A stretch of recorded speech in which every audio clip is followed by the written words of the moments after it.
Creatures of habit is what we are.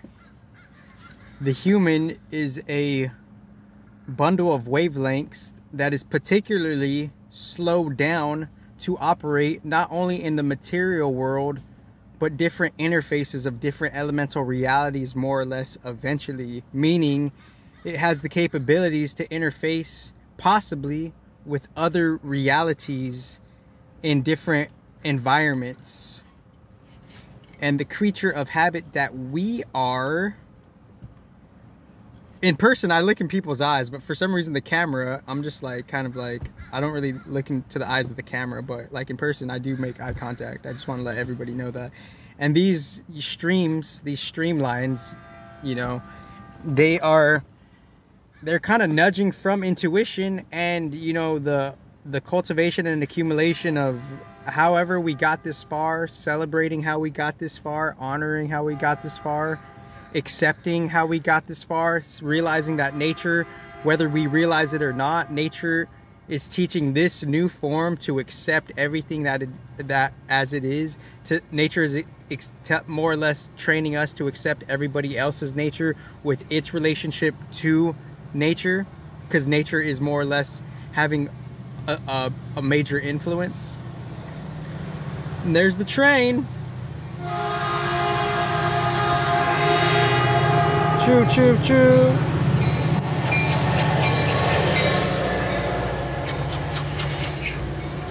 Choo choo. Yeah, so that's just like, it's just Cali love, you know, like, you know, there's many different videos. I mean, there's many different reasons for why I do these videos. And I just want to do a couple swift, you know, rapid fire bullet points respectively.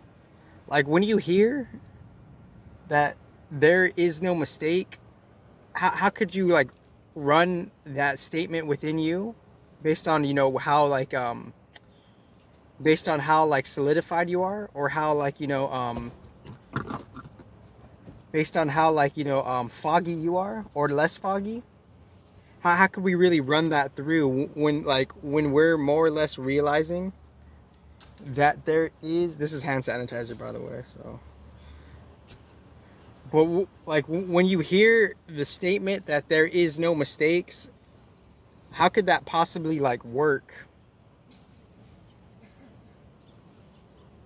It's because based on how our human is growing, more or less, respectively, and I know like I could like, you know, say that a lot, but it's with good reason, based on how we're nudging and our casual, ever-growing relationship with that subconscious intelligence. Our subconscious likes what it likes. You know, our spirit likes what it likes. Our spirit knows what it knows. Our spirit has its own intelligence to perceive how someone else could react and interact and relate to us. So the human mind might not know why it does what it does. It might not know why things happen the way it happened. It might not know, you know, the effect to a cause. It's because the spirit has an intelligence, and within the nuanced reaction of like any circumstance, it's doing its justice based on how we're nudging towards the intelligence of the spirit, knowing the other opposed being or object or even concept, respectively, of that nature. So like, there is no mistakes because the spirit's intelligence is ultimately operating based on what it intends to prefer through you, what it intends to, you know, more or less visualize and message and transmit to you, you know. So when you hear that there is no mistakes, it's because something is ready to be birthed, something is ready to, like, there's an appropriate harmony and equilibrium that could be there for a potential, more than probable potential connection and relationship. So within the creatures of habit that we are, the human beings, another rapid fire bullet point is, you know, not for good, not for bad.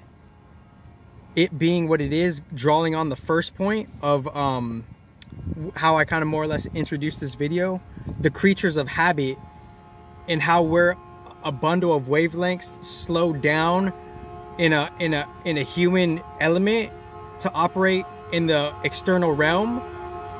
And as we dream, we refuel ourselves from the spirit realm to like participate in this dual realm function of outside and inside material reality and lesser material reality. And although that could be simplified into two, you know, within the various new species and template that you are, it's nuanced into like a bigger broadband that's already there, that we just have to fill our awareness in, and we have to fill our nourishment in. What the moon also is, it's an energetic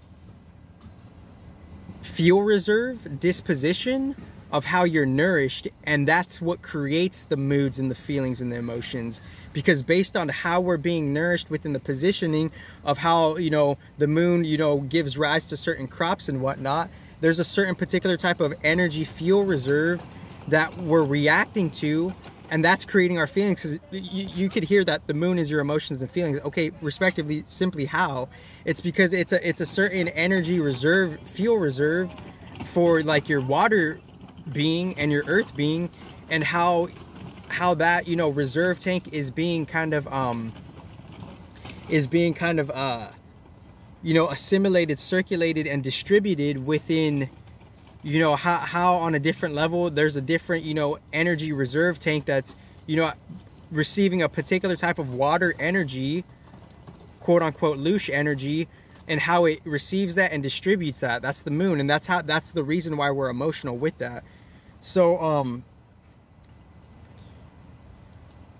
so creatures of habit is what we are, you know, creatures of habit. So we have the tendency to compartmentalize, and as we're compartmentalizing based on, you know, us being a slowed down, multifaceted bandwidth of wavelengths, us being that, we're compartmentalizing based on our own compartmentalizations and how we're resonating with objects, people, places, and, you know, other subjects.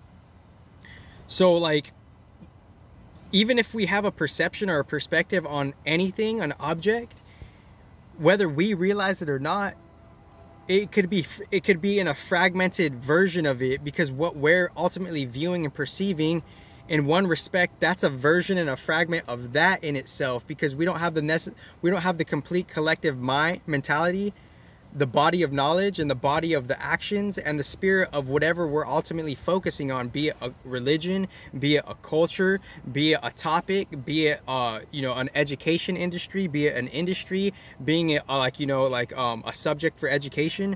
We're compartmentalizing it on a way we don't even necessarily know we're doing that, because we're creatures of habit, because that's just what we do. So for example, we could like compartmentalize anything, but if we're compartmentalizing anything, that's just our individual micro perception, because there's so much more of the denomination and the subsidiary of the new object, and how that fragmented and splitted itself from its more holistic self. So like, say, like, I know this is a crude example, but like, say we have just like, you know, a growing perception of what any deity is, but we're not necessarily knowing that deity is coming from a more multidimensional holistic background, hyper respectively, and from that we could be at fault with our perception, because we're judging something at a fragmented, different micro version of what that deity could be, as opposed to its more original form. So we're compartmentalizing things on a casual level. So we could be like, you know, and that's not good or bad. I'm just saying that's the nature of our, you know, our growing perception of things. And why do I bring that up? Because you know, there could be more something could offer based on its lesser fragmented self, based on, you know, just focusing on one individuated version of it. So like, say for example, we could think of like one deity, oh, this deity is like that, and that's it, and you know, that's only what they're about. But it's only one version of them representing that nature. When as we grow, we could more or less have the, like, you know, the we could more or less have like the luck of the draw to like see a broader perspective of what something else is offering based on the rich culture it's ultimately like, you know, participating with and being sustained by, and on a different level, you know, participating with. So and I hope this is not too hogwashy, because it's kind of just an intuitive draw, you know. So I got 3 minutes on this dock. So like so there could be constructive compartmentalization, you know. So like, you know, just for like a crude example, you know, we can misperceive what you know, the Vaishnavites are really doing, because even though they're compartmentalizing it in a human form, that compartmentalization respectively could be pointing towards some type of wholeness, some type of completion. And within that type of completion, all the individual components and subsidiary individual participants, they're more or less rediscovering and re-expressing that within their own resetted graduality of their individuation. And I do realize 11:11, and I saw 11:11 over there, and I do realize this is kind of risky for me to say it, but it's not necessarily as risky if I'm re-clarifying it and I'm bringing a new fresh understanding on how we can look at a tradition that on a surface level it's kind of like not explaining what else it could be. So we could have a perception of what a tradition is, we're compartmentalizing it based on its compartments, but yet different subtle hidden things in us more or less are attempting, our subconscious spirit is attempting to point towards wholeness, if we have that overall alignment resonant to realize that or not. And if we don't, we'll be pointed otherwise until, you know, the anomalies of the whirlwinds and the orbits of nature could point us towards wholeness. Because what really is wholeness and balance? What really is balance and wholeness? You know, every tradition could have a clue that could prominently and completely point to that or not, you know. So creatures of habit, why? And this is just like, I only have like a limited time on these videos, so like creatures of habit, we compartmentalize because that's what we do, you know. And let's see, 1 minute pretty much. So let me just wrap this. Should I crack this open? Orange cream in this thing. So just because like, and I realized like people of the same team could still have disputes because there's just a simple misunderstanding within that. So I just wanted to kind of do a brief video on like compartmentalization, you know, and respect to all the gods and their secret balance.